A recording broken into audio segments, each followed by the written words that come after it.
விளக்கங்களை நான் உங்களுக்கு கொடுக்கிறேன். ஹி என்ற வார்த்தை வந்தா அங்க பக்கத்துல ஆக்சிலரி வெர்ப் இஸ் பயன்படுத்த வேண்டும். ஆகவே இந்த சென்டென்ஸ்ல இஸ் என்கிற ஆக்சிலரி வெர்ப் பயன்படுத்தப்பட்டிருக்கிறபடியினால இந்த சென்டென்ஸ் வினை சொல்லை குறிப்பிடுகிறது.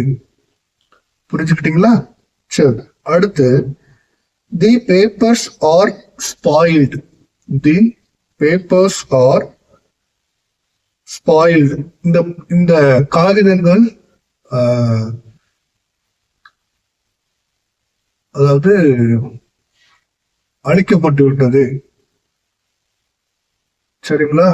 அப்போ தி பேப்பர்ஸ், பேப்பர்ஸ் ப்ளூரல்ல வந்திருக்கிறபடினால உங்களுக்கு ஆக்சிலரி வெர்ப் ஆர் சேர்த்து கொள்ள வேண்டும். இதெல்லாம் இலக்கண விதிகள்.